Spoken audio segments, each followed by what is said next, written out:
如果你可以透過一個非法嘅途徑得知聽日股價嘅漲跌，你會唔會公然違反法律，為求一夜暴富嗎？ Hello， 大家好，我係肉燥飯。今日我要介紹嘅電影係由劉青雲、古天樂同埋吳彥祖三大型男主演嘅《竊聽風雲》。商業罪案調查科懷疑上市公司風華國際嘅三大股東徐偉、費國雄以及羅耀明同幾宗內幕交易同埋造市案有關，所以調查科同埋刑事情報科聯手合作調查呢三大股東。情報科派出三位主角阿俊、老楊同埋小祥秘密潛入風華國際嘅辦公室，安裝多部竊聽器同埋監視器，然後喺風華國際嘅對面大樓進行監聽嘅工作，記錄低三大股東嘅所有對話內容、會談對象同埋內線交易。有一晚，羅耀明同埋秘書傾偈嘅期間，老楊同埋小祥監聽到羅耀明爆料話風華國際嘅股價會喺聽日爆升。由於老楊嘅仔體弱多病，就連自己都被診斷出患上肝癌而急需要用錢，所以佢突然萌生出一個念頭，就係將羅耀明呢段對話記錄剷除，然後打算唔俾其他同事知道嘅情況下，喺聽日大量購入風華國際嘅股票。當時喺隔離嘅小祥居然選擇同老楊同流合污。小祥因為佢嘅人工偏低，好渴望喺有錢嘅未來外父面前爭翻面子，所以決定同老楊瞞住阿俊剷咗對話內容。阿俊翻崗位之後，透過眼神覺得老楊同埋小祥有事隱瞞，於是喺第二日跟蹤老楊同埋小祥嚟到咗股票行，發現老楊準備用全副身家去買風華國際嘅股票。阿俊警告佢哋擅自剷除竊聽內容係破壞呈堂證供同埋妨礙司法公正，勸佢哋回頭是岸。但係就喺呢個時候，小祥表示已經唔可以翻轉頭啦，因為佢早就借咗500萬，並且將全部錢攞去買風華國際嘅股票。嚟到咗開市嘅時候，風華國際嘅股價如大家所料持續上升，而喺隔離嘅股民知道咗之後，亦都紛紛買入風華國際。但係隨住股價越升越多，監證會發現買賣現象並唔尋常，立即勒令暫時停止買賣風華國際嘅股票，直到完成調查為止。手頭無路嘅老楊同埋小祥只能夠等到風華國際復牌。喺等候復牌嘅日子，情報組組長小江揾咗阿俊傾訴，話佢老婆婉兒出邊有第二個男人。其實呢個男人就係阿俊，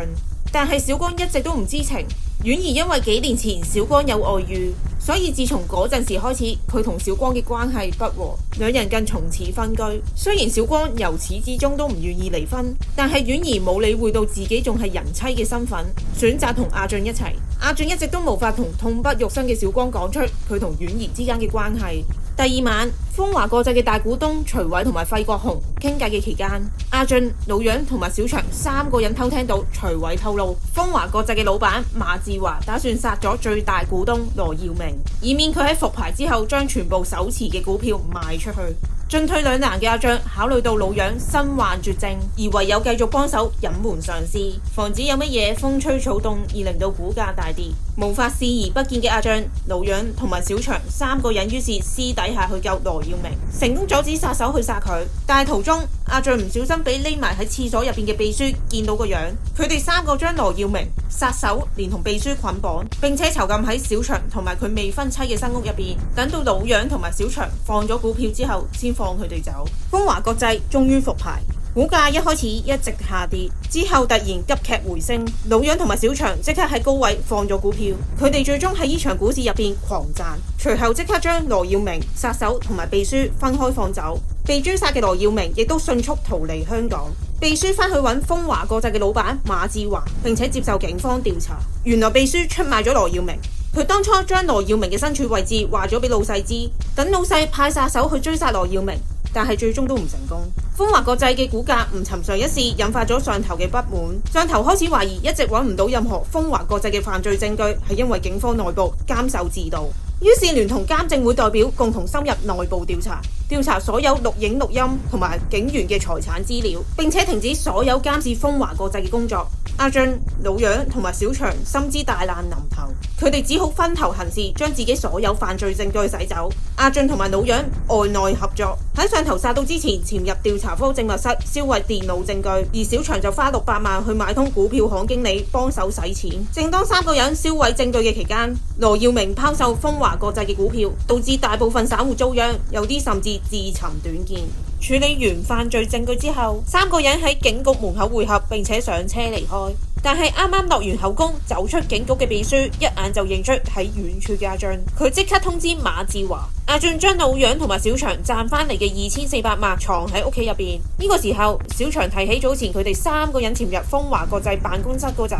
發現一個收藏喺打火機入邊嘅監聽器。小祥查到呢個監聽器其實係羅耀明裝嘅，目的係暗中揾出馬志華嘅把柄，搞地下錢莊、外圍賭博等等。而監聽器嘅接收站就喺風華國際大樓嘅902號辦公室。3個人要早馬志華一步揾到收藏喺依間房嘅秘密。小祥同埋老楊離開咗阿俊屋企之後，分別俾人跟蹤。阿俊眼見有人跟蹤佢哋，已經即刻打電話通知小祥，但係老楊嘅電話一直都冇人接聽，命運難以改變。小祥最終喺半路上面俾人劫車捉走，而老楊同埋屋企人就俾人蓄意撞車。深感不妙嘅阿俊即刻帶住婉兒離開。但係呢一幕咁啱俾小光見到，戀情暴露令到佢哋嘅友情破裂。喺阿俊同埋小光舉槍對峙嘅時候，馬志華派殺手喺遠處射擊，小光身中多槍致死，而婉兒亦都遭受波及中槍。阿俊將婉兒送院救治嘅同時，老楊一家被滅門，全家只係死剩老楊一個。上司質問阿俊係咪擁有風華國際操控股價嘅證據，阿俊就將早前老楊同埋小祥刪減證據一事全部推俾死咗嘅小光。